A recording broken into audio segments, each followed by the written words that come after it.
Raleigh, rally around the West Indies. Good evening, everybody. You know, it's an emotional moment. It's a significant win for the West Indies cricket team, the test team, the inexperienced team, a team that has not seen victory in Australia since 1997. And I'm all here for it. I'm here for it. I want to unpack it. I also want to be judicious about it. I want to make sure that we don't get carried away. But when something like this happens, I believe it's important that we spend some time thinking about what happened in the game, how it transpired, how the series transpired, and just the overall moment for me, which is a hard fought two test match series. Up against it, no one gave the West Indies a chance. I didn't give them a chance. All I was talking about from the start of the tour is that can we find a way not to be embarrassed? So if you're out there feeling that you call this all along, then I am absolutely not sure what you're on. But we're going to talk about it. Thank you for joining me. And get your comments in. I see 007 up here. Good evening. Congratulations. Is early comment here. I'll be featuring all of your comments here this evening. A very significant moment. I want to tell you something why I'm so happy, why I took so long before I can come on this live this evening, because the important thing is that when you follow West Indies cricket, when your team is struggling for years and years and years, and you watch it, you go there. My wife always wondering why I watching cricket all the time. Whenever you get a side that does something special, and this, my friends, very, very special, truly special performance we saw. It only makes it feel better, make you feel better. And we're gonna get to all of the high moments here. We're gonna get to Shamar Joseph, because if we don't find something to wrap up that toe, I gotta be honest with you, that guy is something special. I mean, it's just an amazing performance just to see where he's from. But this is a significant thing. We're talking about golfing class, everybody would say, and on paper it's true. Golfing class, number one team in the world. They don't know what it is to lose. The last time Australia faced some form of adversity at home is when India beat them in 2021. And for years they don't lose there. It's a tough, tough place to go. So for us to go there and tie the series when no one thought that the West Indies had a chance, it's a tremendous, tremendous achievement this evening. Very much so. 7 players on the tour, no experience. A captain that's not really batting particularly well, but leadership. I'm telling you, this is something that we have to unpack. It shows that even when you're down, there is a level of mental strength. I mean, this is what we talk about beyond the whole idea why cricket means so much to people from the Caribbean, why West Indies cricket means so much to a lot of people around the world. It's everybody's second favorite team most of the time. It's an inspirational thing, and we need them to be back. And we know there's a lot of structural issues in West Indies cricket and all that stuff, and people running off to different places to earn a living, and we've talked about that before. But this is a moment to savor, and we have to think about what's the future of a Shamar Joseph, how we can keep it there. Don't forget to like the channel, subscribe if it's the first time. That's the best way to support the channel. Let me get to a couple of comments here because I don't want to forget. Joseph was phenomenal, but I don't think anyone expected this outcome. Rightly so, rightly so. Imran is saying people said West Indies was going to get their butt whipped. Yeah, I'm telling you, 007 is like, I'm dreaming, dreaming.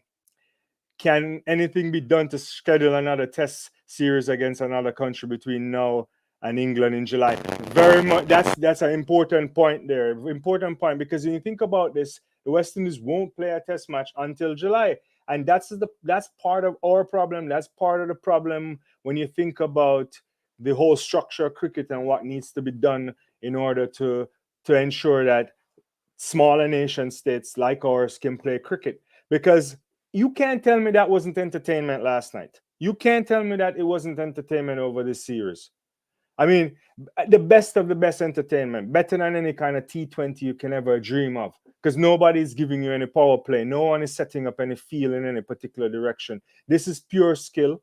This is pure character. This is pure concentration. And at its best, there's nothing greater than Test cricket.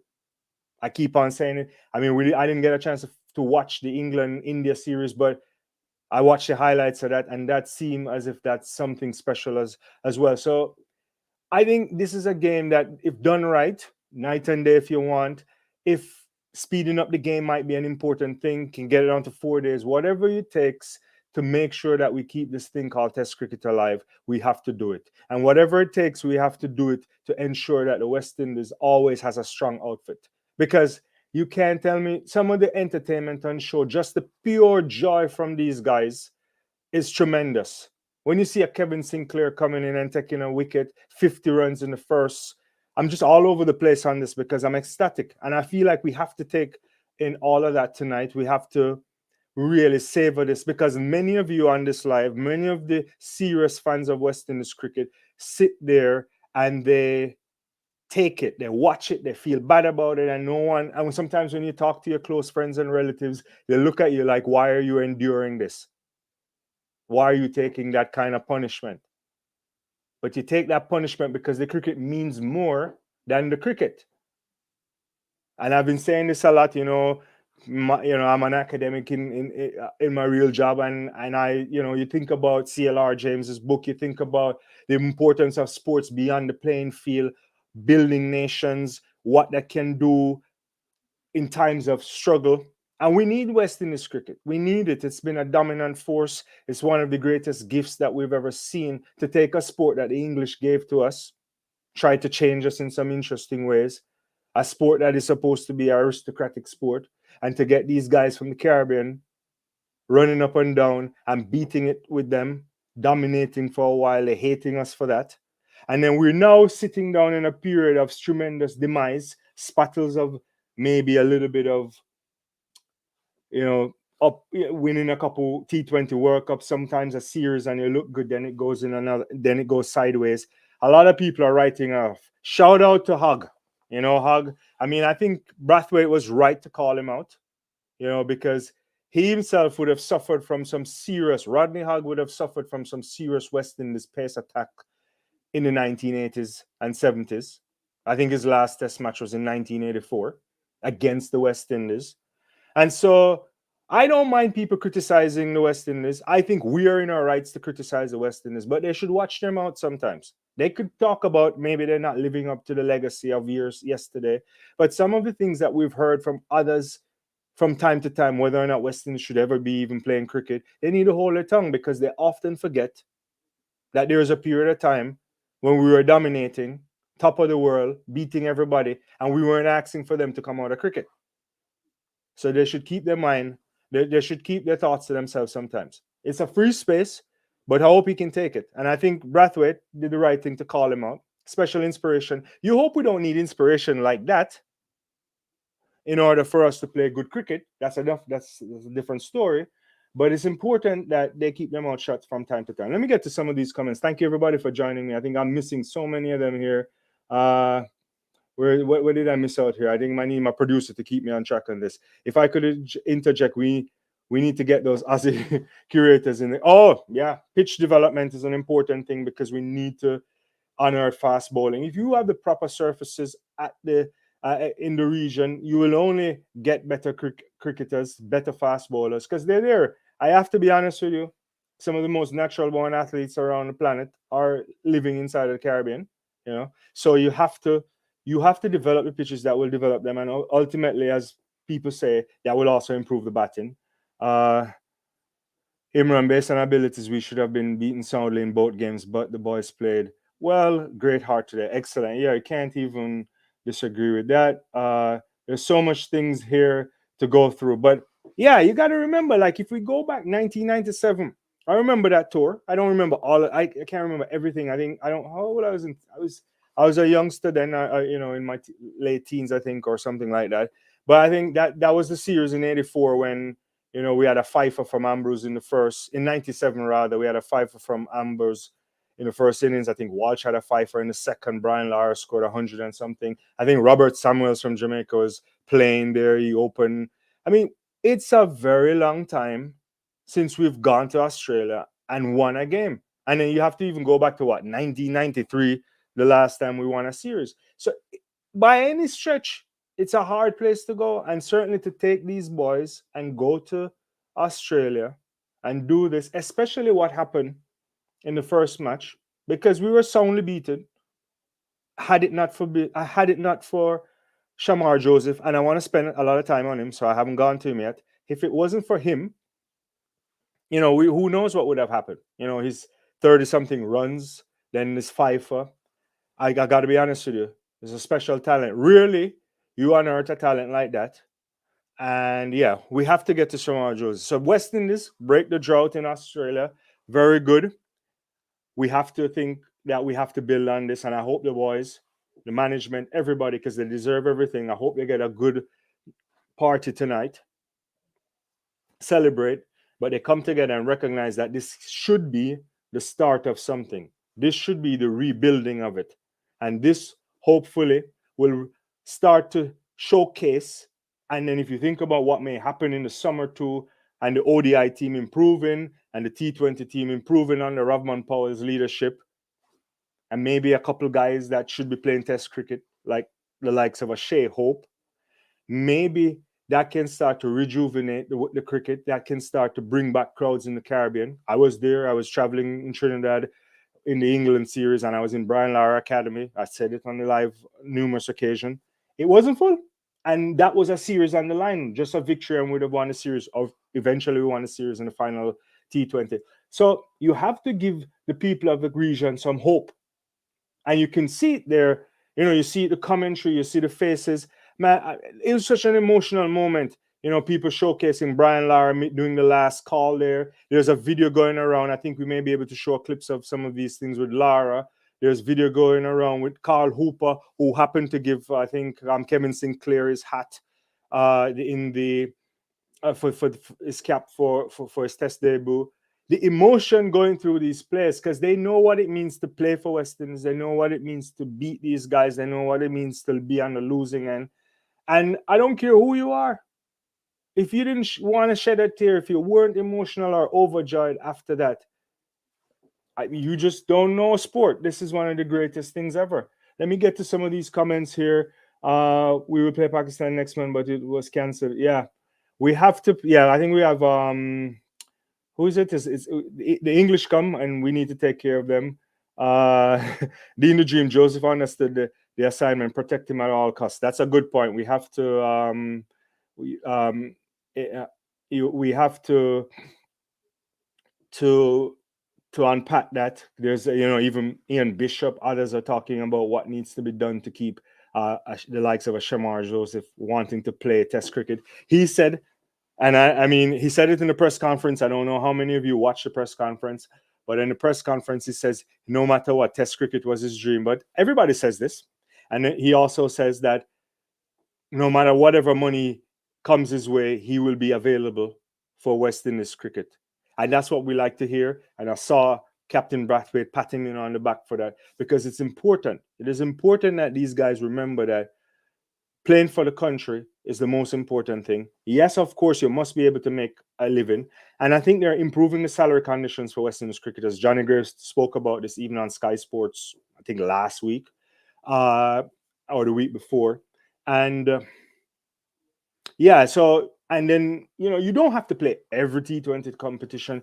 Figure it out. I mean, I think it's gone are the days where we should be having some of our best players not available. And we need to think through that. Thank you, everybody, for joining me. Best way to support the channel is subscribe. Let me get to some of the other comments that's here. I'm just missing them. I know they're coming in hot and fast. Probably got to get some super chats in order for me to remember. Props must go to Roach. Written him off, but he showed his class. Yeah, very good point.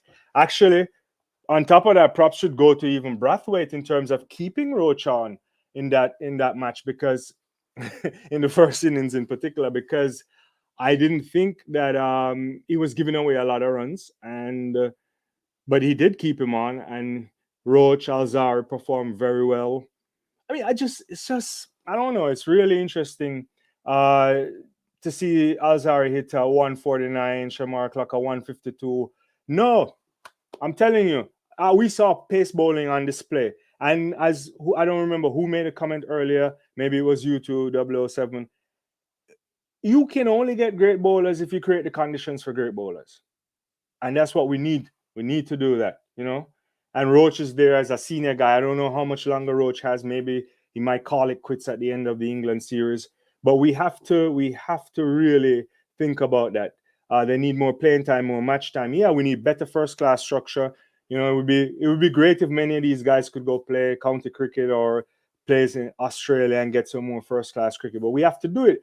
And a lot of these guys, and I think hats off to these players too for also trying to step up. You know, because you think about this match in particular, you think about the role of a Hodge, the role of a Alzar, of a Joshua De Silva, even an Alzari Joseph with the bat. You think about Alzari Joseph giving away, not Alzari Joseph, Joshua De Silva giving away his wicket in the first Test match, and then Weston is in whole heaps of trouble in the first innings of this, and the two of them stand up.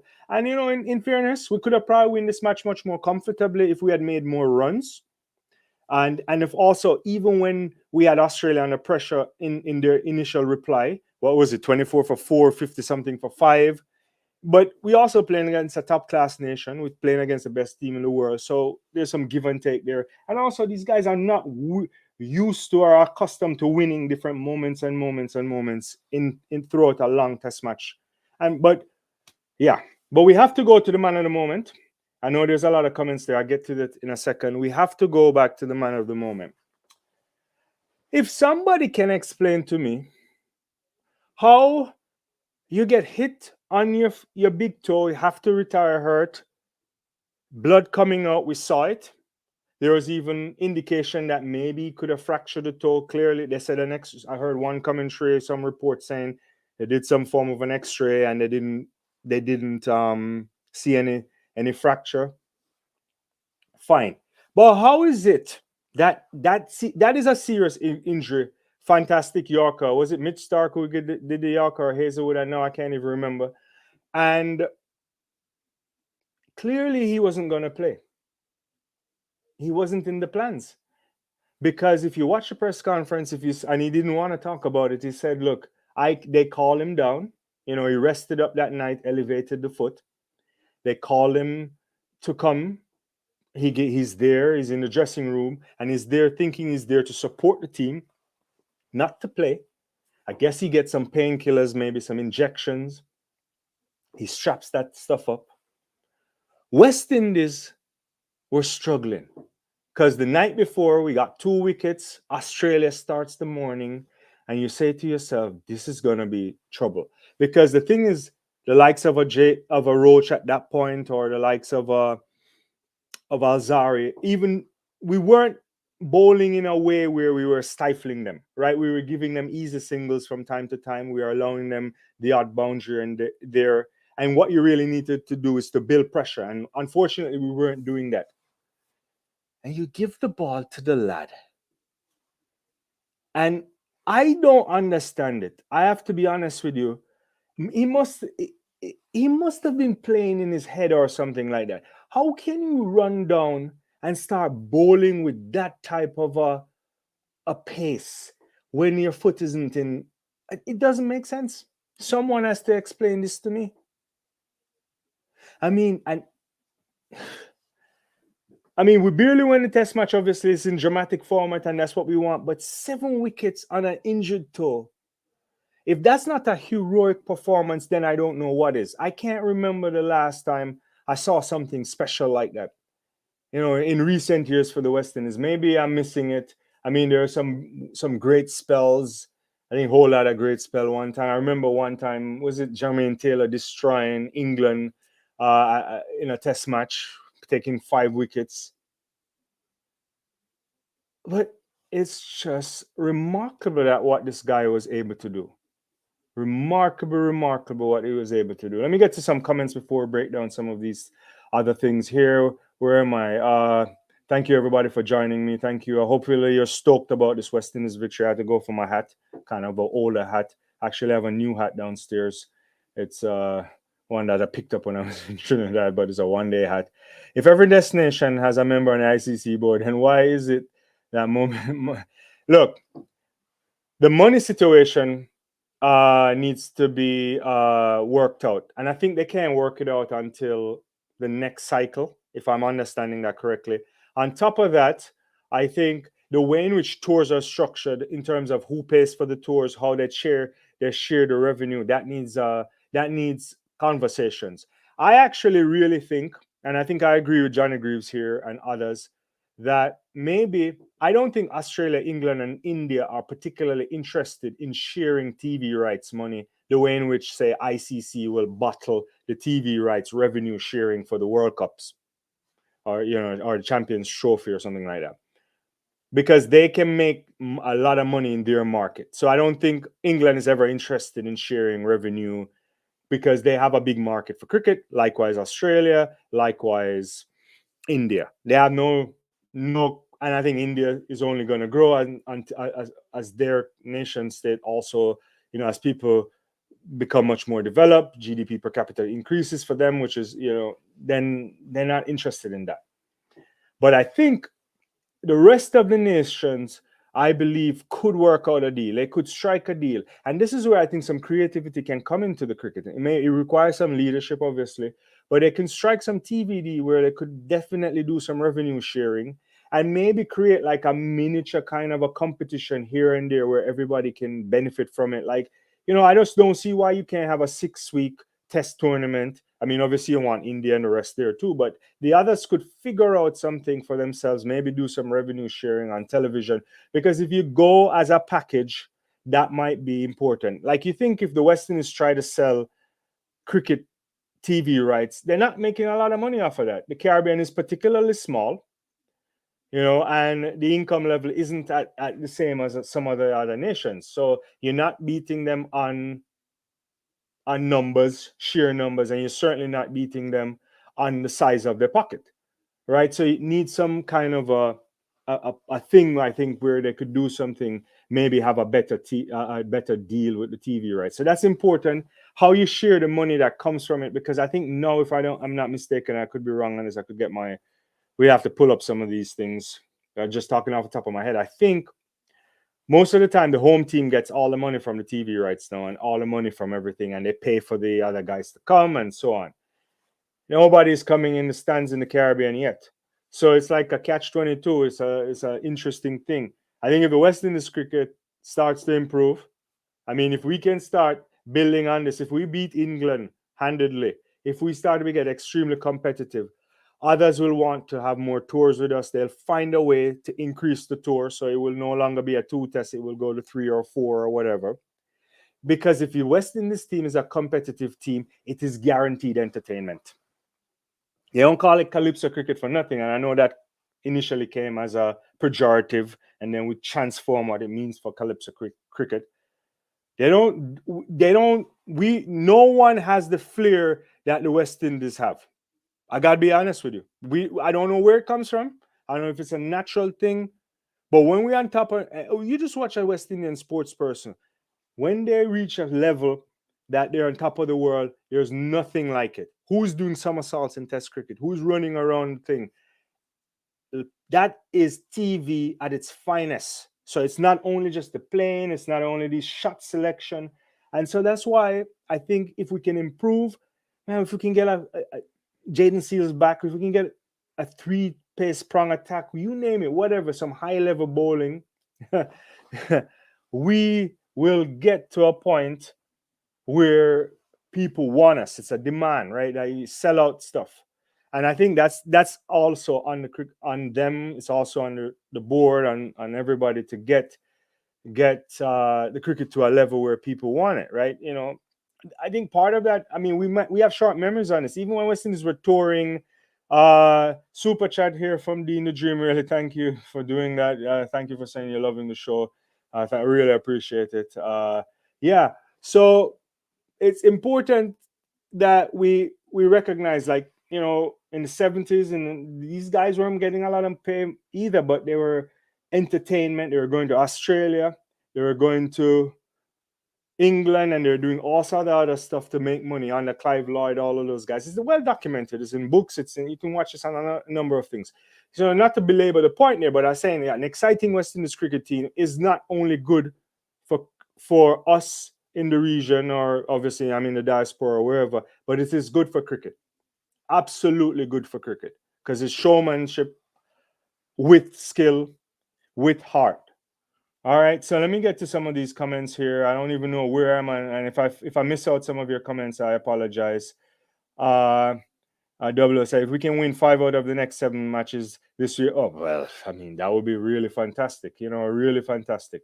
If we can win that test series, it's such a travesty that there's nothing from there then to now.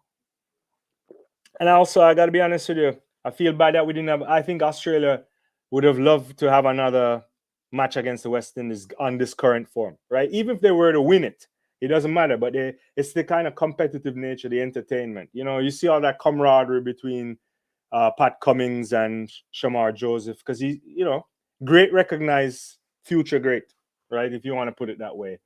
I think Shamar was hitting 150 because the pain medication was a boost. I may be wrong. I don't know. The guy said you can't take the ball out of my hand. He wasn't giving it back to the captain until everything was done. All right. I get what you're saying. He's probably such on a painkiller high that he didn't even know what was going on. Good point here. Opening batting order needs to change. Yeah, there's some flaws there. I don't think the captain looked particularly great this series. But he has to figure that out. He has limitations to technique. I think I would like to stick for a while with Shanda Paul, but I do recognize some people think maybe a Kurt Edwards could move up. I don't know. It's not to get rid of Shanda Paul, but maybe some remediation work is necessary to improve that. So we have to see.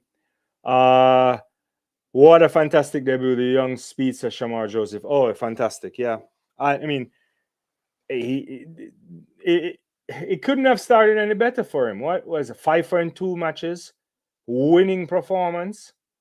I mean, I don't know when is the last time we've seen somebody break on like that. I mean, and also in a team like this. I mean, memories are short sometimes, so I'm just saying this. But I mean, there's things about the kid that you like. I mean, beyond the fact that he can go really fast, he's not even particularly tall. I don't even know how tall he is. I mean, he's certainly much shorter than he looks like he might be the same height as Roach or a little bit taller. Definitely not in the Alzari height or anything like that. But the kid can do it. When I saw that last test match when when Australia only had to chase 25, and he got that bounce of the skid up and hit Usman Khawaja on the jaw region there. I was like, is that Malcolm Marshall? Like the way in which he had that going, there is something of yesteryear bowlers that you see in him. And what you need right now is to make sure that he doesn't get burnt out. You got to protect him first. They got to sort out that toe. Hopefully, it's nothing that serious, and protect him, because at some point he's gonna get a contract. There's no question about it. But he has to play Test cricket. He must be available for Test cricket, and likewise for the rest of the promising cricketers that we have there, right? And kudos on the lad, 4-prong pace attack. Joseph Roach Seals for England. That's not a bad idea. I don't know. I guess we'll see. I mean, we shall see. But if that's what we're going with for England, if you told me that's the thing that we're going with, I wouldn't be mad. I think most of us would be good with that. I think Kimar still has something there. I mean, he's slowing down, but he still has the skill. Kimar particularly likes playing England as well. I think West Indies cricket likes to play England in general. So sometimes when we beat England, I never really think about it because I'm like, they build themselves up for that, but can it transform to other places? What else? I don't think Shanda Paul is an opening batsman. He's better suited for the number 4 position. Interesting. Yeah. At what point do we bring back a Shea Hope in the team, right? Like, I think Shea Hope should be batting in Test cricket. I think he can bat at number 3, number 4, maybe. We have to stick with the likes of Alec Athene. So these guys need first-class cricket. All of them need first-class cricket, including the likes of a Shamar Joseph. For now, he probably needs an ice pack and a rest. But imagine that. Shamar Joseph don't even know what cricket was like. A security guard, we've all heard the story. Gets himself in the Guyana national team. He's bowling in the nets recently. He's not playing cricket. You're not supposed to not play cricket and then find yourself in a test match team playing the best team in the world, and you're taking fifers and you're driving fear in them. You think those Aussie guys weren't fearful? I mean, shout out to Steve Smith for holding his bat right through. But the rest, nobody likes Shamar Joseph. Not a single person. I don't care who you are. Imagine Shamar Joseph on a wily pitch in Perth. Man, it could be like Ambrose 7 for 1 back in the day. Look, this guy will be feared. And as long as he stays healthy, fit, keeps strong, and we need the others to step up. You know, he's not the leader of the team, but he's sure acting like it. He's not the leader of the bowling attack, but he very much was acting like it. And we needed that guy. We really needed him. And I mean, whatever it takes. Right now, he's from Guyana. Every single Guyanese company, this kid needs an endorsement deal yesterday. He needed it from the first test match. He needed it now. We need to be running money his way to make sure that he doesn't fly off to every upstart T20 match franchise. Yeah, IPL, I get it. Probably a big bash, maybe, but not every one. Obviously, Caribbean, you got to prioritize the Caribbean Premier League as well. But we need to see it, you know. What is this? So we need some more bowlers to help Alzari. Yeah, we need, you know. Yeah, who? Maybe I'm not missing. Oh, McAllister. Yeah, I mean, there's some bowlers there. I mean, you think about there. You know, I mean, even the guy, the O'Shane Thomas kid, like he should have been coming on. I mean, I know he struggled with technique, and he also struggled with maybe, you know, fitness in terms of his size. But it's not like we don't have a few bowlers that, if they really stick to it, get the right individualized training, because a lot of that requires them to be doing the hard work in order to dominate world cricket and to be special in world cricket. It's not easy out there. You know, people don't like you. They won't, you know, they'll hit you for six. You have to be committed to the cost. Thank you everybody for joining me. Best way to support is to subscribe. Calypso Cricket, we need King and Hope and Bravo for that. Yeah. What is this? Yeah, remember, I guess your thing, remember the name. Yeah, to coin the great Ian Bishop when he did that to Carlos Brathwaite many years. I think Isha Gua was doing the same thing in commentary as well. What are your thoughts on franchise cricket players walking back into the test team for England? I mean, interesting thing. So first of all, I think you have to assemble a squad or a camp, if you can, of all the good cricketers that we have. The ones that didn't show up, you know, the ones that are taking breaks for whatever reason. Because if they're quality, they're quality. Well, but they should not necessarily get into a team if somebody is in fine form. So obviously, Shamar Joseph's space to me is on. You can't take him out of the team. Joseph would not even been playing any cricket if Holder was available, or if Jaden Seals were injured. I think it wasn't injured. You know, so I think he took his spot and he took it well. I mean, what did Kevin Sinclair do? I mean, he made a half century. He took a wicket. Obviously, the game wasn't set up for him to play more. But is he more deserving now to keep his spot than, say, a Gudakesh Moti? I like what I'm seeing in the sense that I want them to be back. Every cricketer who has some ability should be back in the fold somehow. Shea Hope, whether that's Shimron, a Hetmeyer, whoever you want to name. I want all of them to be sitting wherever they are watching and say, I need to be a part of this. And then when you get them, you give the selectors a nightmare. That's all I have to say, right? If you can start performing, because nothing makes players perform better than somebody breathing down your neck for your spot. And we have to remember, with so much competitive cricket as well, especially on the bowling side and so on, you have to rotate a lot more. And so I know West Indies don't play 5-test series or anything like that, but you start to play, rotate. So I don't know. It's not like we have an abundance of players that will just drop in. I don't think so. I think getting them back in, assembling a good setup. Let's see what happens in the first class 50 thing. You may unearth some more players. We'll see. Uh, Surprised they never took Thomas for experience. Yeah, he was on the. I think they tried treating him more in the T20 stuff. I don't know. Yeah, we'll have to see. Yeah.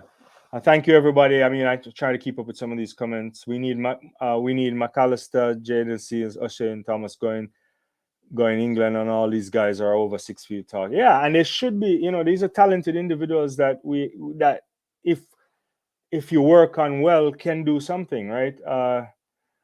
Tell them to cancel the ODI since they are worth anything. I mean, look. In fairness, I mean the West Indies won the last ODI series under Shea Hope against England. You want to do this, you're going to be facing the team that won the World Cup. I think they have a few players coming in too. They'll be resting some players as well. It's a good experience, and we have to see T20. It's also important for the T20. It's going to come back up into the to help build into the World Cup that's going to be in the Caribbean and in the United States. Not a lot of time there. West Indies still need to work out some kinks if they're going to be ultra competitive. The Indian off spinner Kumble led his team to victory over the West Indies after suffering a fractured jaw. It's not surprising that Joseph could bowl with an injured toe. Well, that's not a bad point, except that you need your foot more than your jaw, right? You know, that's an interesting thing. And Kumble is a great bowler. I mean, he's a spin bowler. You know, it's not the same kind of. I don't want to even compare this. I don't think you're making this point. Obviously, I think I agree with you, but I think you really need you bowling in, gumming fast. You really need. I don't think you want your feet to be hurting you or your toe. I'm surprised they didn't cut out the entire front part of the shoe, but I guess they figure it out. Thanks for joining me. I really appreciate your comment on the channel. Keep your comments coming in, everybody. I'm so delighted for the Windows seeing this podcast, but I had literal tears in my eyes. No, I was really emotional. Yesterday I wanted to do a live watch along. I had to do some other stuff, and then wasn't feeling so well. I had a migraine, and I had to go to bed. And I was watching it, and I was just there watching that, and I just couldn't believe what I was seeing. I just couldn't believe that this guy was getting it, a king peer for Travis Head, and it was just like. I mean, I will do the breakdown again. I know I want to do. I keep saying that, but it's just a lot of stuff coming. I only hope O'Shea Thomas and Jaden Seals will be going to England. Yeah, I want to see them. There's, where's a Shafin Rutherford? I mean, there's a bunch of guys that you can play here and there.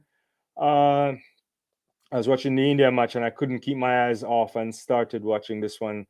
Then Smith started smashing and I closed it. Yeah, Smith was in real form. I mean, I was not surprised. Obviously, Smith is a batsman for the generation. Is an all-time great. Decided to open with the retirement of David Warner gone, and he wasn't having a good time. Obviously Shamar Joseph, the new sensation, took him out in the first match in the first match off his first ball. I mean, yeah. So, and he wasn't batting well, and you weren't sure whether or not this opening thing could do. But kudos to Steve Smith, all-time great, held his bat. Unfortunately, he couldn't do it, and the West Indies was just superior today. The India match seemed so fantastic as well. I only got to see highlights of it. One of the interesting things is that I think I probably could watch both at the same time, but I wasn't getting a chance to do that. Thank you for joining. What is this? Which one is good? India versus Australia or West Indies versus Australia at the Gabba? That one was good. That was a fantastic. You mean the 2021 match, right? Yeah. I mean, look, India and Australia are often on par, right? Recently, they're India, one of the great cricket teams for a long time. What we're talking about here is that no one saw this coming. There's the golfing class. You look at the experience. You look at the averages. Can't compare. An India team can bring out a ridiculous bowling attack, a ridiculous batting attack. It's different, I think. Well, thank you for doing that. If we stick with the same squad, Brathwaite, Mackenzie, Hodge, Shanapal, Athanase, De Silva, Joseph Roach, with Jordan King, Moti, Gudikesh Moti, Graves, Hope. Yeah, I mean, we could bring in those guys. We need, yeah. But I want to see what Hope can do. I think Hope should be able, Hope has improved his cricket obviously over the even in T20, right? He's now the anchor. I think he'll play an important role for West Indies going into the T20 World Cup. But he's a class bowler and batsman rather, and he should be batting in Test cricket. He started off fantastically well, then it wasn't working out. Technique issues probably, definitely. Opening the batting is not a thing he should be doing. I think I think Hope at four, Hope at three could be great too. 4 or 5 there, and he could do something really well. And it's just about, do you want to play? You think about it. Why is it like a guy like Nicholas Pooran never filtered into the longer version of the game? Those players are not designed just to hit balls. Nobody can tell me that. If you can play good strokes, if you have good technique, you can develop into a great test match player. It's just about application, your mental state. I think you missing out there is just the same like many years ago we talked about why Pollard never made his way into test cricket. I mean, they become the serial franchise cricket or just limited overs cricket. The same for a Hepmeyer. That guy can bat. I mean, we know he struggled with a number of things, then issues with the board and all that stuff. Then he's back and he seemed to have lost his way. But those are players that should be really playing the longer versions of the game as well. And so there's big questions to be asked of them themselves, of West Indies cricket, to trying to re-engage with them. You know, why they're not playing regional cricket too. Obviously, then sometimes they're not there when the regional stuff is going on, so they're not eligible for selection. There's all these kind of different politics of selection and so on. But we have to figure that out. Jupiter says, let's see. Thanks. I'm trying to get through many of these comments. I really appreciate it, boy. I think both Shanapol and Craig need to bat in the middle order to stabilize the middle order and let De Silva and someone else open. I mean, people keep, a lot of you are saying these things, and I don't disagree. I think one of the challenges is trying to find really technically sound batsmen at the top, right? Because when you get a new ball, it does wonders, especially in the hands of most bowlers that are at international level. And it's certainly doing a lot of wonders when you think about a Josh Hazelwood, a Mitchell Stark. It's just, yeah. So I think we need to find that. We need to find those things. I guess some of you are talking to each other. Oh yeah, King, Hope, Myers, those type of guys. All I forgot Carl Myers. Is Shamar Brooks done?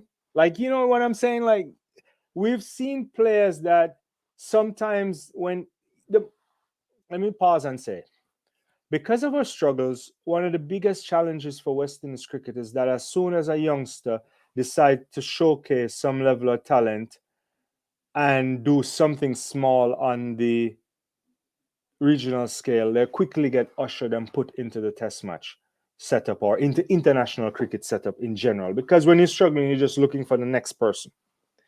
And that has sometimes been a major downfall of the cricket because they're not ready. They haven't played enough games. They haven't experienced difference as well in terms of traveling. Maybe obviously they've gone on a couple of A tours, they may have gone on the 19 cricket, but they're not doing these things to develop both personally and skill wise. And I think a lot of that stuff requires a more hands-on approach to develop them and not just, and sometimes when you take them out, like what I would like to do is to get a better sense, and maybe some people on the live may know more about this. When you actually take a guy out of a cricket team and you say to them, look, we can't stick with you anymore. You need to go work on these things because we still value you. What kind of checkup process is going on?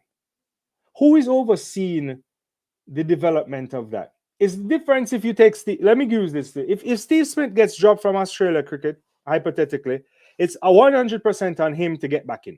He's a superstar batsman.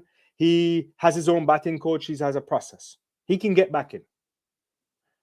But if you get a youngster at the very start of the career and they run into some difficulty, I think it's a lot of responsibility on the board, on the member nations, everybody's support structure to help him to go back in.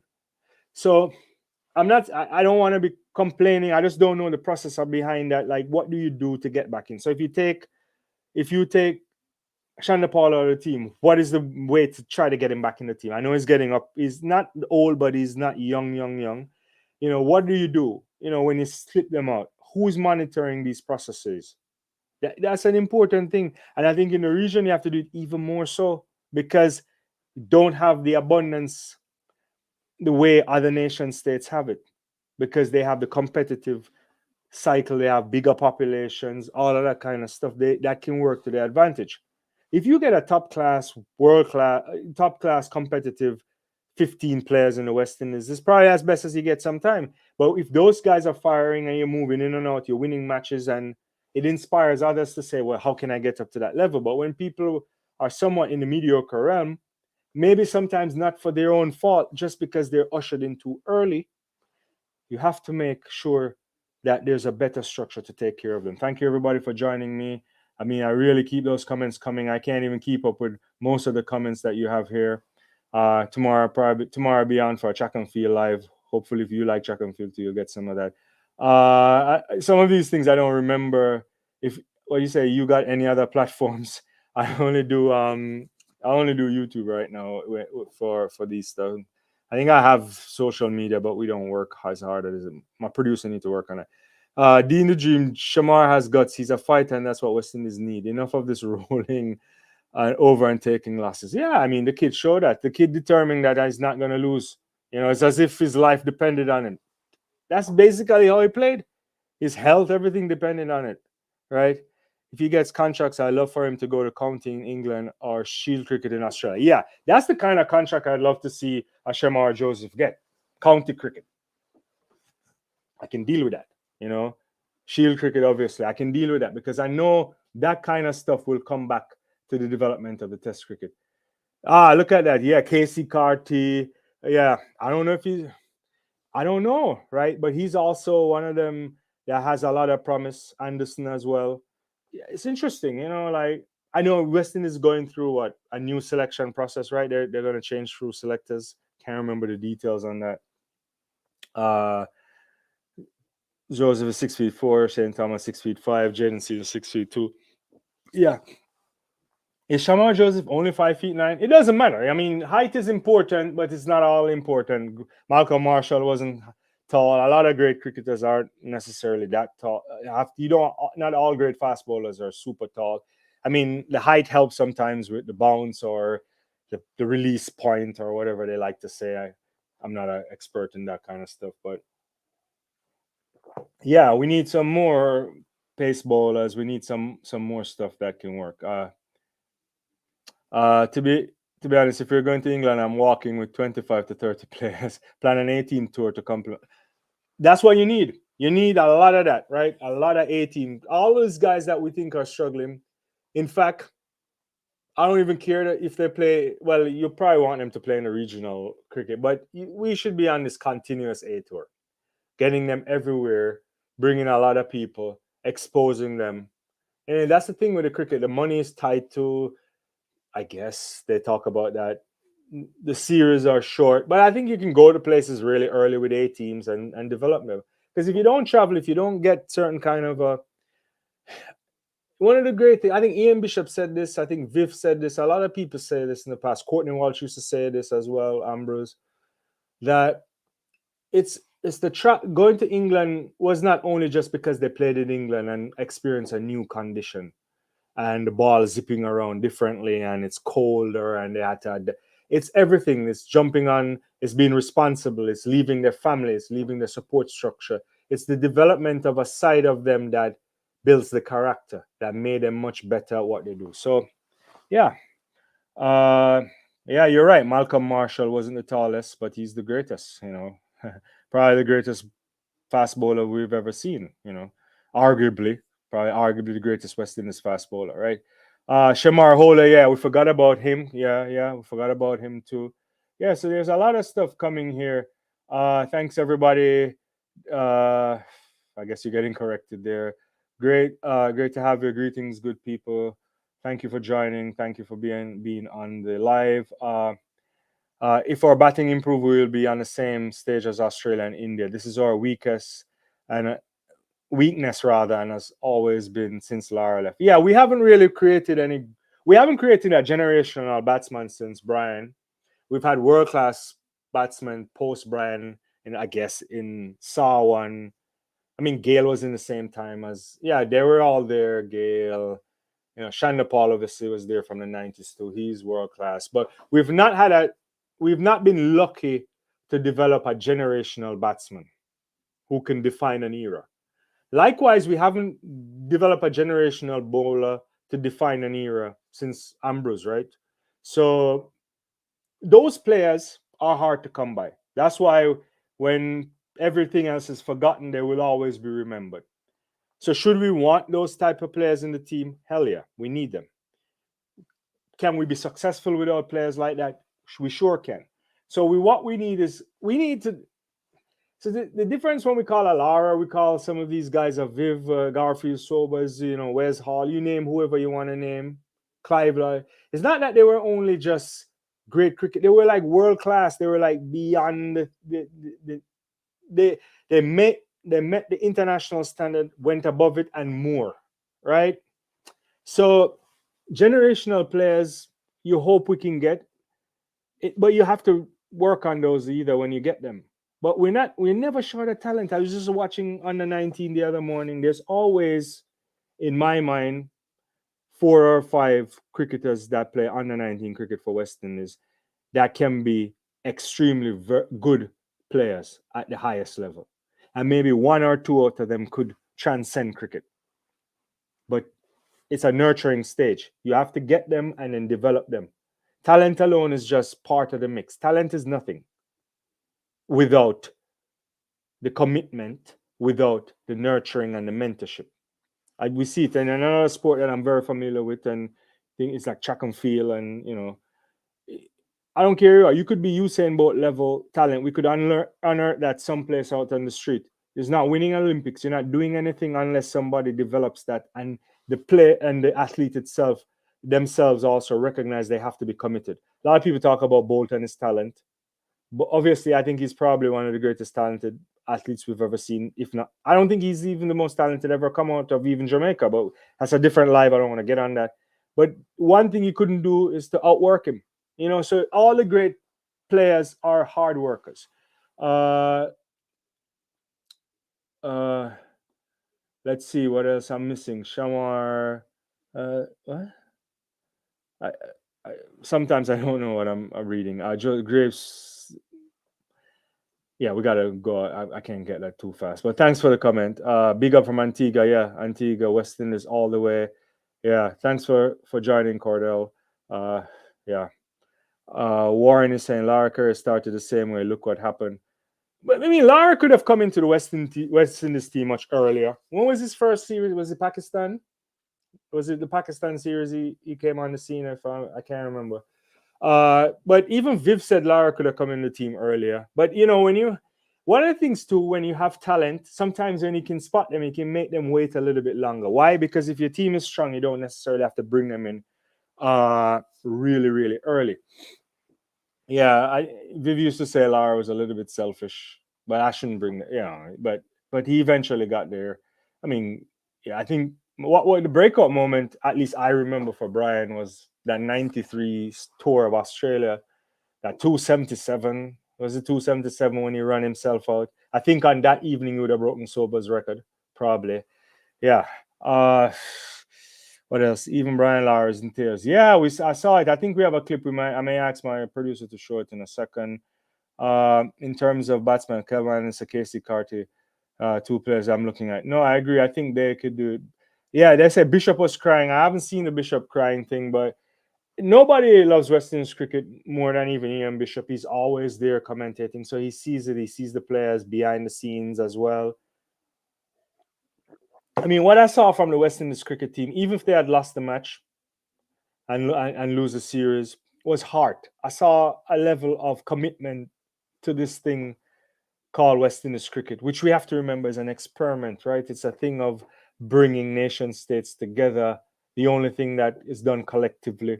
It's probably the symbol of regional integration, and which they couldn't have gotten right in the 1960s. But let me shut up and not talk about the politics of regionalism.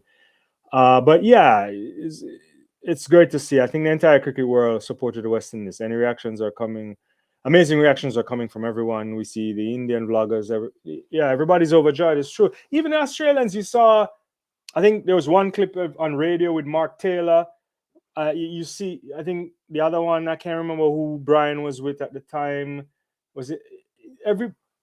They know, they see it, and a lot of people get battered by the West Indies in the past. I remember Alan Border used to say this. Alan Border, I think he gets a lot of pleasure seeing West Indies struggle.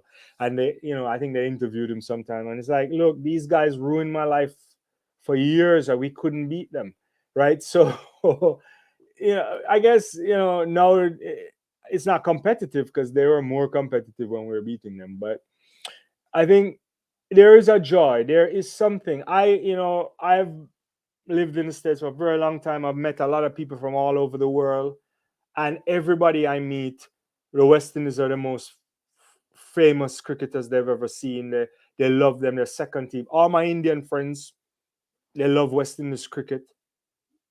All I mean, I meet some English or Aussie people at my age or older, and they love West Indies cricket, but they used to hate it because they would get beat all the time. So there is something. There's a legacy behind the cricket. There is. Yeah, I mean, you think about it, CLR James writes about it. I mean, the cricket is such an important part beyond the boundary. It's the social life. It's what it's done. It's when you think about people who live in the diaspora and what it meant in the 1980s and 70s for having a West Indies team beating the English. They felt like somebody. I think I did a video on this before, because what it does is that they felt like they could be human. They could go to the workplace and not feel inferior.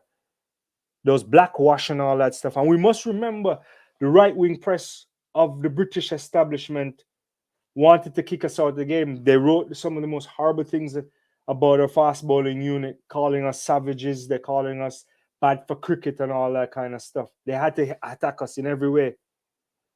So, when I see a Rodney Hogg who used to get pelted by the West Indies talking, I'm not saying he can't comment, but in recent times, people are like, talking how much this great cricketing nation is a disgrace.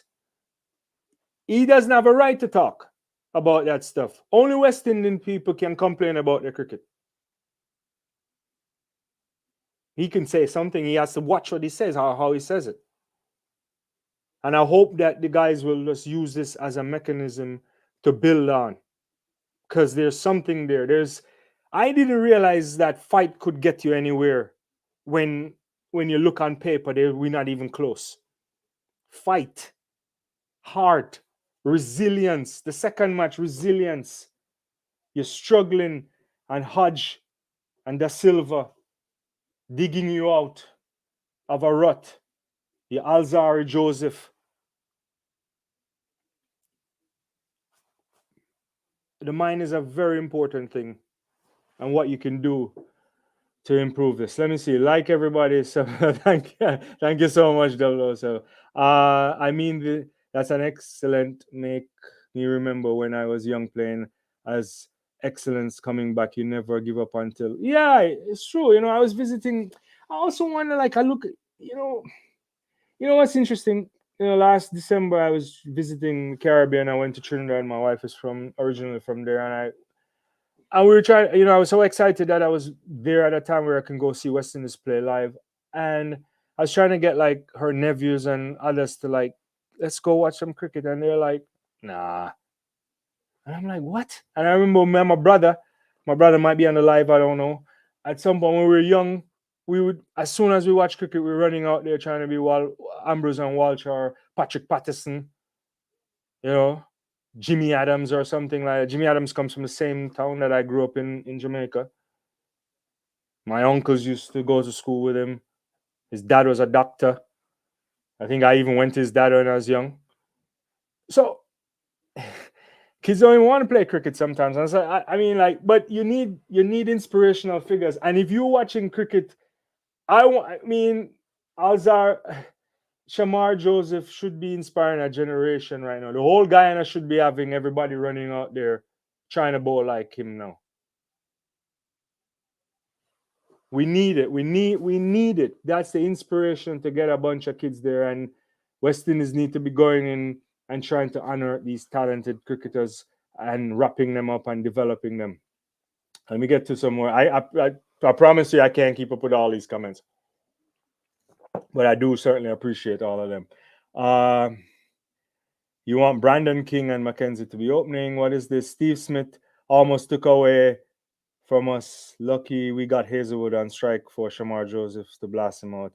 Oh, that ball by Shamar Joseph was special. Yeah, Yorkers. Like, you know how long we were waiting for West Indies cricketers to drop Yorkers? Come on, man. The guy is unreal. I love it. I love it. I mean, fear. I mean, even if we lost the test match, I still would have been happy because when you look at the circumstance, what? But it's a game changing spell. We pretty much wasn't in the test match because I think Green and Smith would have brought it home. And he takes out Green.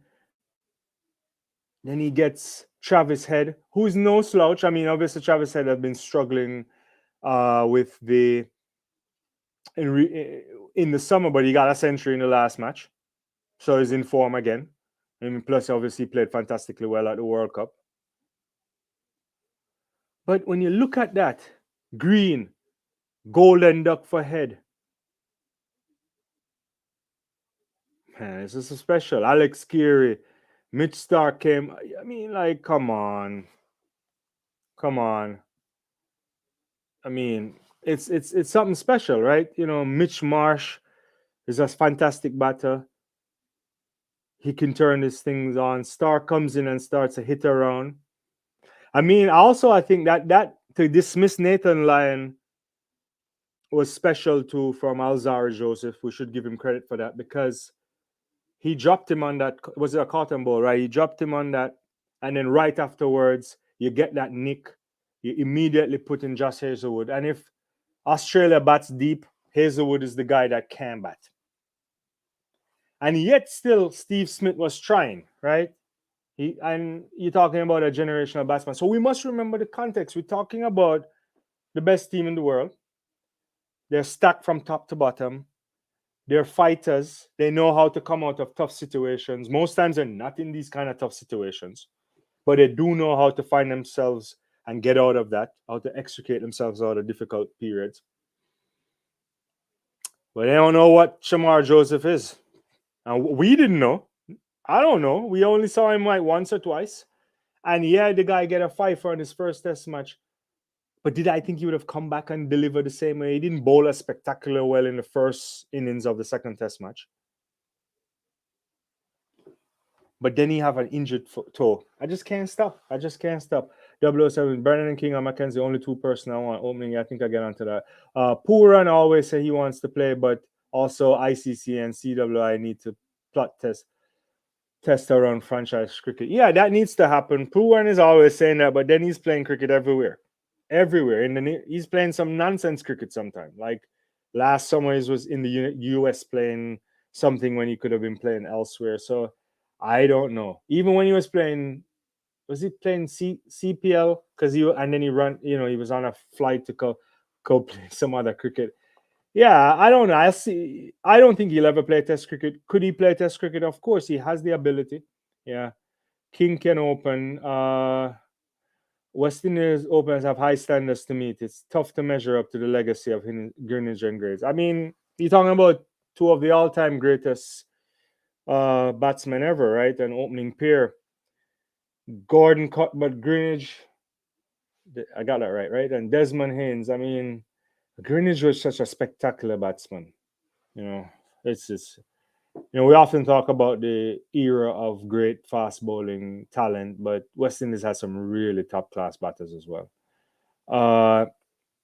It's all good calling names, but remember, all of them were asked to go to Australia and they turned it down to play franchise cricket. Excellent point. Excellent point. Yeah. Cannot wait for Super 50 and CPL 24. Yeah. Yeah. Yeah. We'll be looking to see what's happening there. Looking at this game, I think plenty of those.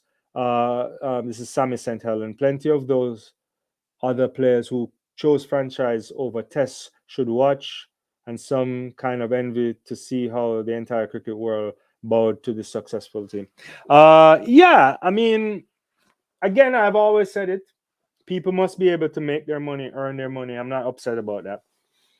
But you should also think like there's some level of patriotism because we struggle to have talent in abundance all the time, right? And over the years, you have people turning down opportunities to come out for West Indies cricket. And I hope they can figure it out.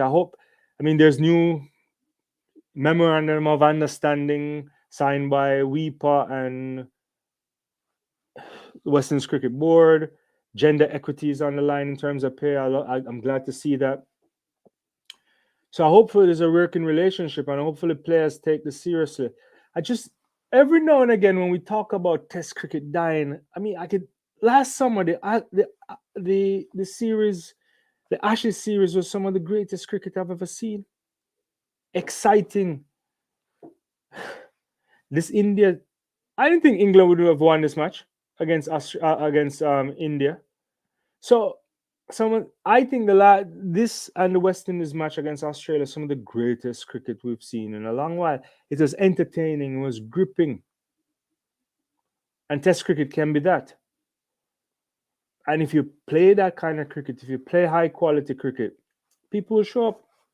I mean, I know we might be talking to a niche crowd, and everybody likes more shorter version of the game.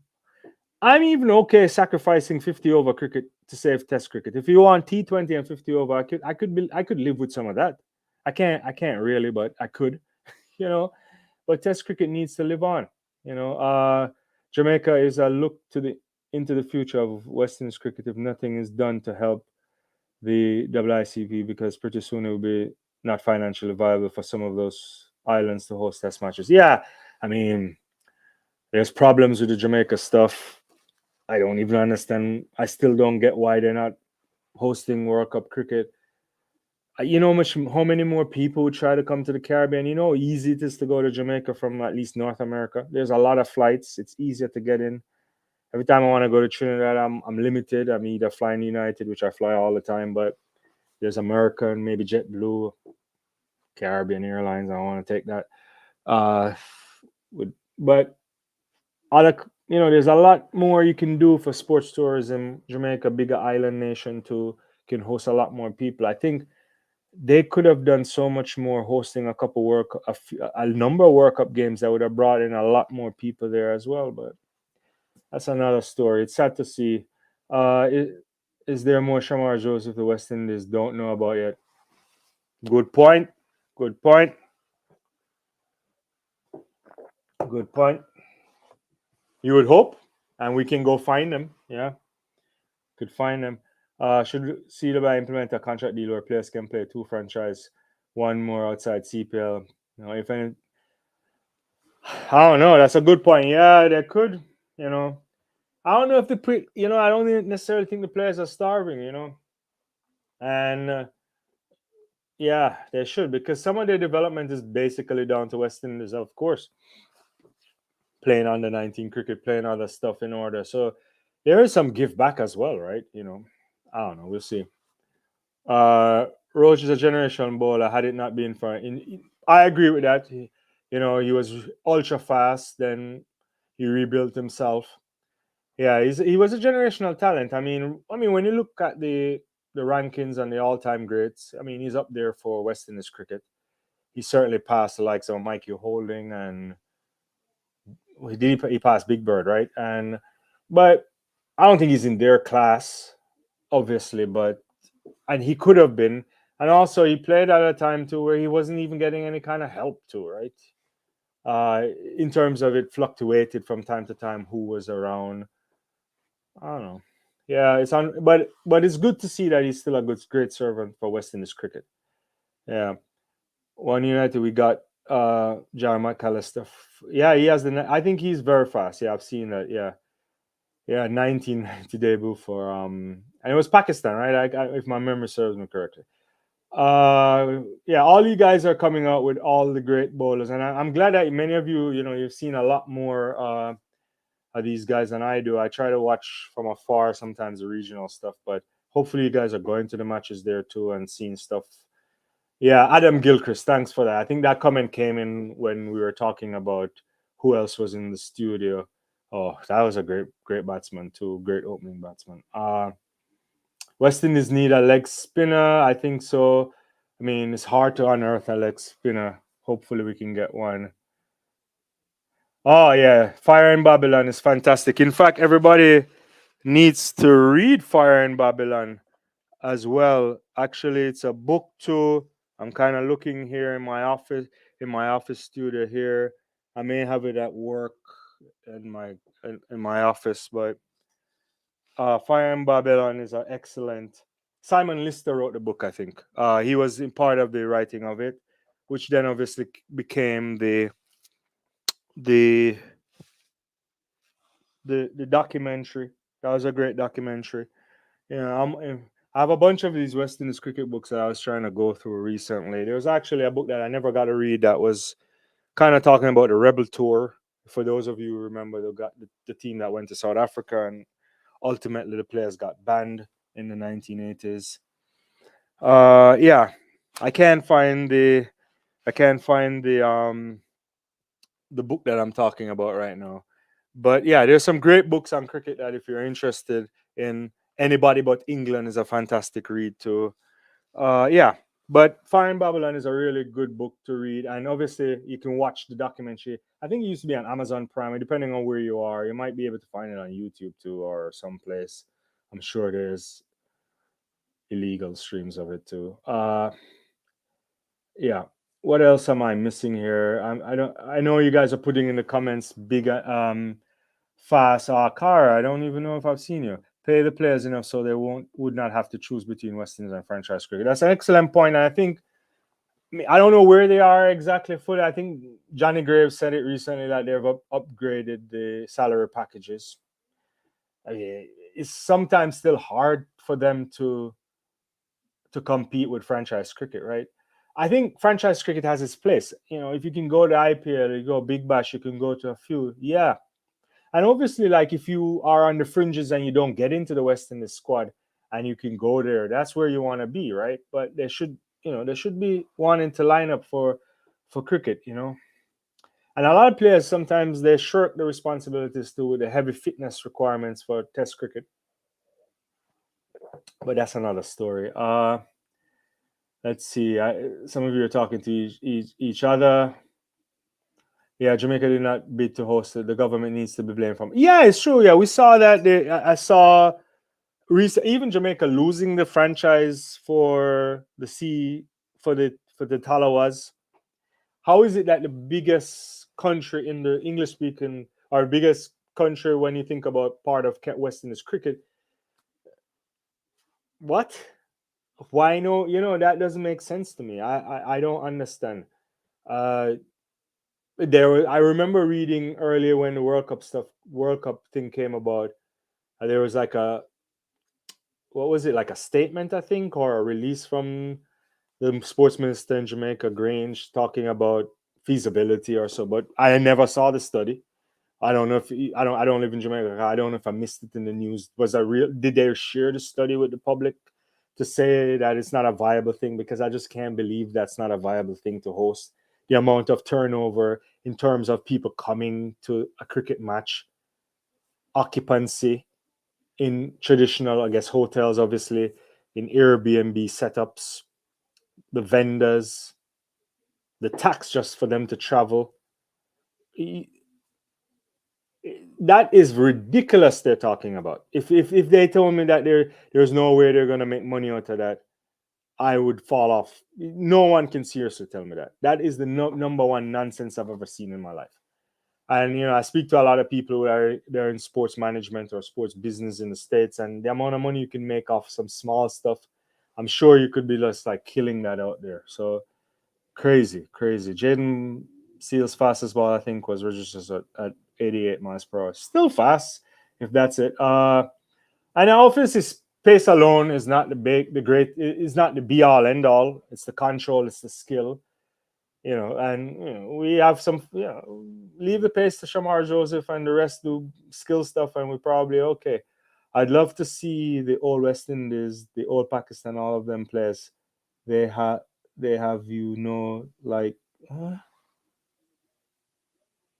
oh, you want to see some old players? Well, you want to see Wakar Yunus and Imran Khan and Wazim Akram and Inzamanul Akor, the likes of those guys suiting up. I mean, I've seen games with retired cricketers. It's not particularly special, but I get what you're saying, right? Get what you say. You reminisce on some of that yeah, it was Pakistan teams in the 90s. Like Pakistan is an interesting kind of setup too, in terms of they could be much better in cricket. Obviously, they have uh, uh, structural issues too. They have, security issues. For a while, they weren't playing at home too, but they always unearth a lot of talent too, just because of size of population. Uh, let's see here. Did say, oh, the commentators did say fire in Babylon. Okay. West Indies don't need a spinner. We need more bowlers who can bowl 150. It's interesting. I mean, we love to. Obviously, our most successful generation is built on great fast bowling and sustained success. But West Indies had great spinners. You go back into the two little pals of mine, Ramondin and Valentine, Lance Gibbs. There's always moments where you can get spin bowlers. You gotta develop them, right? I think if you have a world class leg spin bowler, anybody will take that all day, every day, and twice on Sundays, right? But you don't develop those guys if you don't get them just so. You have to stick with them. You have to develop with them. That's why the Gudikesh Moti thing was interesting. I was saying to my wife this morning because she didn't see last night, so I had to give her the recap. And she was not she was okay with Moti not in there. But I think if you're gonna think about Gudikesh Moti, you're gonna need him for you gotta stick with him for a long period of time. But Kevin Sinclair comes in. He's not a leg spinner, but um, I don't know. I think if you can get a world class spin bowler, we'll take it, right? Yeah. Yeah, but I do think I agree with the sentiment. We need about 15 of these guys running one 150K or so, right? Anywhere from 145 going up 146.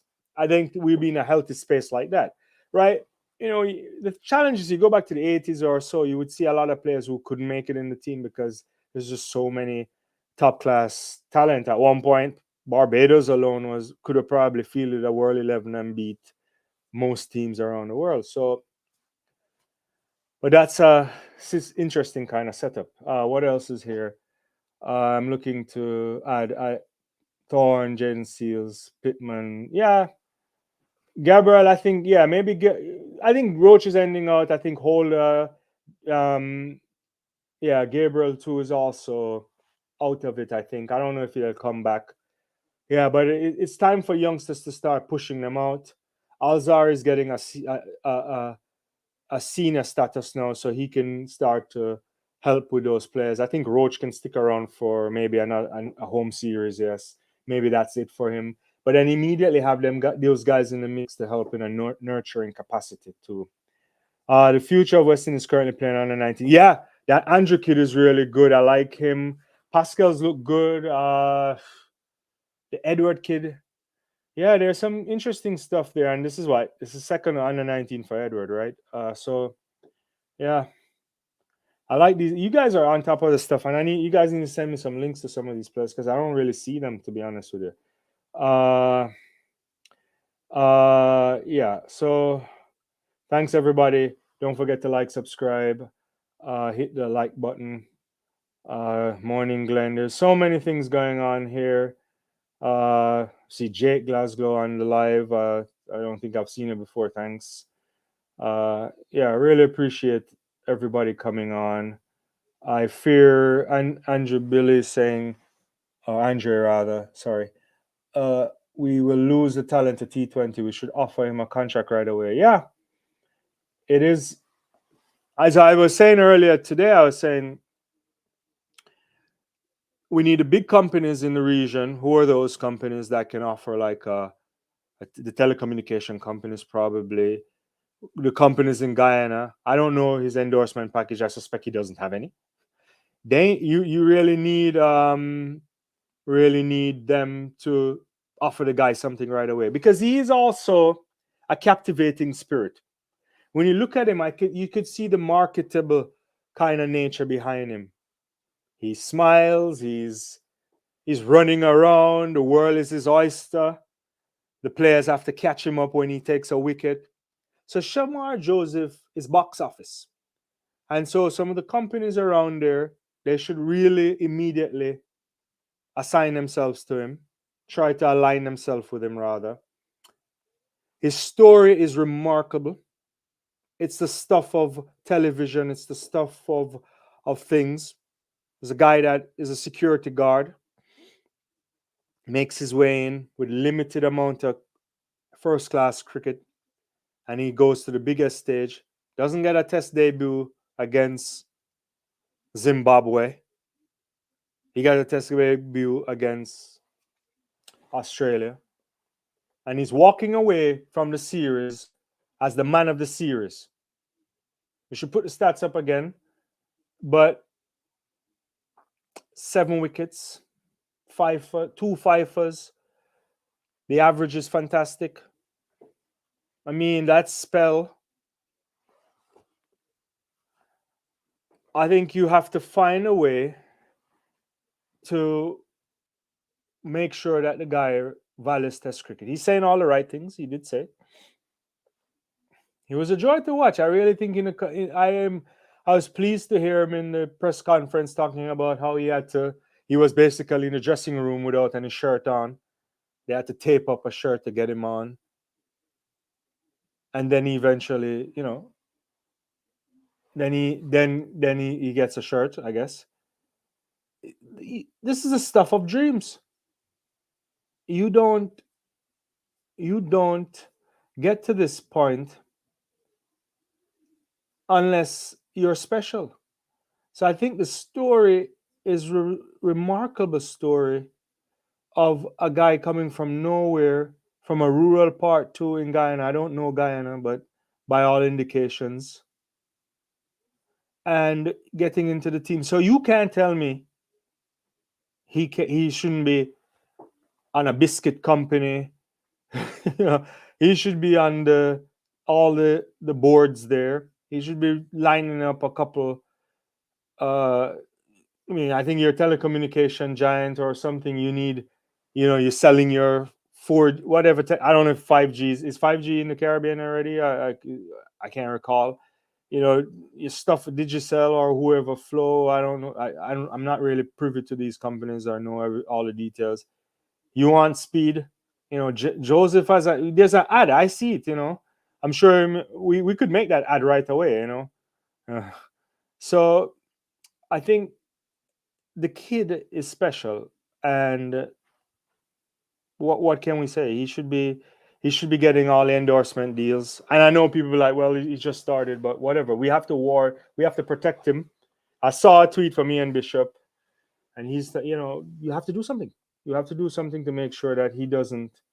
Uh, uh, if yeah, if you have to do something to ensure that you protect him. Put yes in the chat if you guys are interested in joining our Discord, because I think we uh we want to have a Discord going. I think we have one for the channel. We just haven't utilized it. But if you want a space to also talk when we're not live and do stuff on, let me know. We'll set it up. I see a yes there from 007. So yeah, we'll do that. Let me see what else I missed here. Dean the Dream says he should get a shoe contract for his toe injury for sure. Yeah, yeah, that is. I'm from India, but I'm a fan of the West Indies cricket team. Oh, thank you so much for joining. Where in India from? I love India. Delhi. I've been to Delhi. I've been to Kerala. India is a special place for me too. My great grandparents on my dad's side came to Jamaica as an indentured worker, and so we have connections on that side. Not well, we obviously with India, I've visited and so on. I have good friends from India as well. I haven't been back in a while, but I need to be there. I want to get there at some point soon. Who would you add to this team travel to England? Hope. Yeah, I mean, Myers is interesting. I want to see Hope for sure. Hold obviously. There's some, yeah. Most notably, I guess yeah. We'll see. I'm from New York, but I've been hearing about Shamar Joseph for 2 years. I've been telling people he can hit 94 miles on the gun. Yeah, that's good. Good. Glad to see. I mean, he's really fast. Really fast. Yeah, really appreciate everybody for joining me. I think it's really important, so much so that I have on my screen in the studio here the NFL game going on. I don't know what's going on. Uh, uh, Let me see what's going on here. Does Brandon King want to play Test cricket? I don't know. That's a good question. So what now is the main player? So what now is the main players are interested in playing Test cricket like Puran, Myers, King, Hope, Holder, Shepherd, Thomas, and didn't play Patrick Schiff. Okay, I get you. I think you're a bit upset with them. Yeah, some of them need to hold their hands up. They should be they, and be available. Be available. You know, Seals is the right choice when healthy. Yeah, he probably came in a little bit too early, but I think Seals could also be a generational talent. Got that injury, then he was back trying to come back. I think too early, but hopefully he gets back in because I think Jaden Seals could be special. He started off wonderfully well. I think has a good head on his shoulder, good mentor too in the likes of Ian Bishop, Silicon Valley. Yeah, very nice out there. Very nice out in California. Although I prefer Santa Barbara, but not a story. Uh, Umi, you talking to me? Or are you talking to somebody else in the chat? Yeah, I was born in Jamaica. I grew up in Jamaica. I left a long time ago. But, I cover a lot of things on this channel too. Big track and field guy too. So you'll see a lot of that coming too. I do a lot of sports explainers too and other stuff. So I appreciate all the new people coming in on the live, checking out the channel and engaging. This is really fabulous, guys. Uh, yeah, you could check out other stuff afterwards. Yeah, New York is also special to me. The Bronx, the Boogie Down. Yeah, so it's good to see Australia played well. Obviously, expected that Smith Green partnership, but everything is about the game changing spell that we've been talking about from Joseph. Crucial wickets, consecutive balls for Green and Travis Head really turned the test match on its head drastically. I think swinging that in our favor. Good to see that the Alzari could have picked up Nathan Lyon as well. At that point, the Aussies, I think at every moment, even leading up, once Smith was there, I think they felt like they had a chance, and they did have a chance. But, getting those guys out and getting down to Josh Hazelwood really capped off a heroic performance for the man from Guyana. We haven't seen something like this in a while. He's a special talent. There's a lot of fight in this team, more than we anticipate. And I really hope that they'll take heart from this, they'll develop into something even more special. And I hope those watching that weren't there feel really bad that they weren't part of this. And that will encourage them to come back to West Indies cricket, especially at the test level. And that will continue to rebuild because I got to be honest with you, a strong West Indies cricket team is what world cricket needs. Thanks for sharing where you are. Philadelphia. This year I won't be in Philly. I've been at the Penn Relays the last 2 years, but I have to see if I can swing the Penn Relays. Original Blackman. I was there last year, the year before. I do some track stuff that connects the Penn Relays as well. But yeah, probably too busy. I have a bunch of other things on my thing. All things is asking me, are you a fan of the WWE? I don't watch WWE, to be honest with you. Yeah, that one you got me on. Yeah, yeah. Thanks for joining. It's early in India. It's late here. It's evening here on Eastern Standard Time in the United States. I think it's after 6 in Trinidad and other parts of the Caribbean. Yeah, yeah. So really appreciate everybody. This has been a fantastic evening.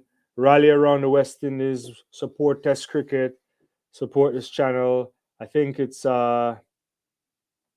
we have some videos. I mean, let's show some videos really quickly. I want to, just I think you guys probably seen some of this, but I think I want to just reflect again on Brian Lara, Carl Hooper, because they know.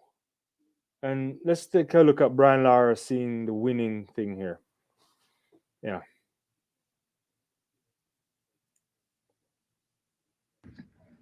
The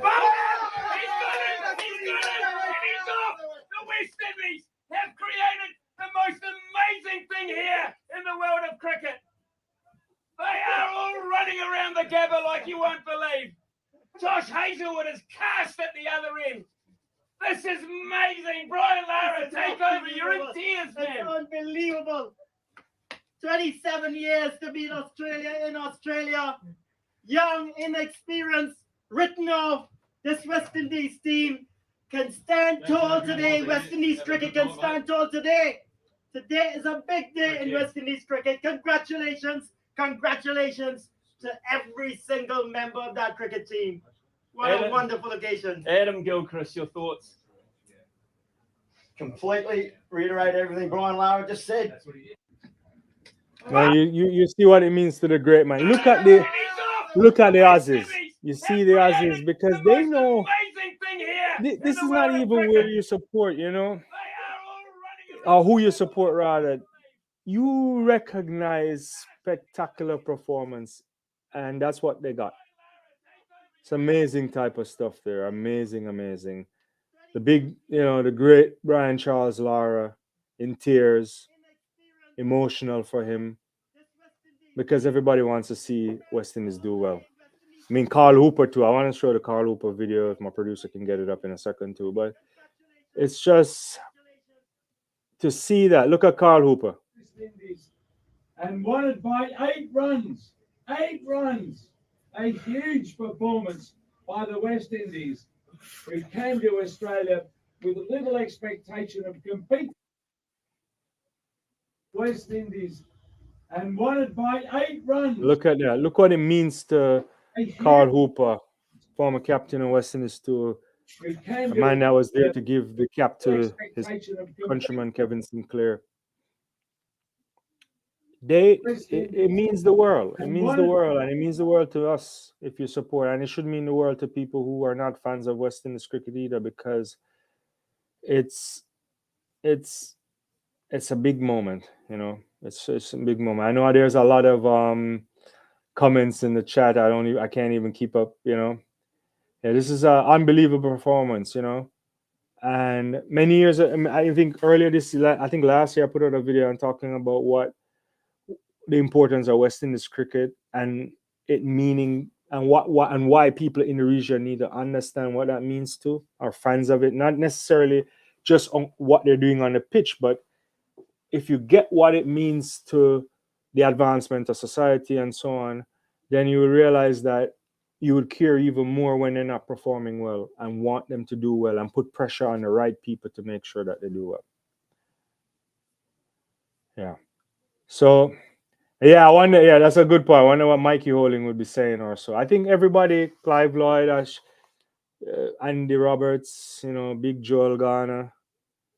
I mean, everybody, love to hear what Colin Clough is saying too. I'm sure everybody's. I've seen comments. I think I saw a tweet from Darren Sammy today saying, "Are you not entertained?" So, yeah. Thanks for joining us from Pakistan. Yeah. So I really appreciate everybody tonight. I'm going to call it an evening. This was wonderful. Please stick around with the channel. We'll be back for a lot more stuff. And also, when you see me doing other kind of sports, I'd love for you to engage as well. You'll see a lot of track and field as well leading into the Olympics. So don't get disheartened. I know I'm building a good cricket following as well. But please subscribe. That is the best way to support this channel. Also, hit the notification bell because you'll know when I go live when we drop videos. And you have a good rest of your day wherever you are, if it's night, if it's morning. Thank you so much. And as always, rally around the West Indies.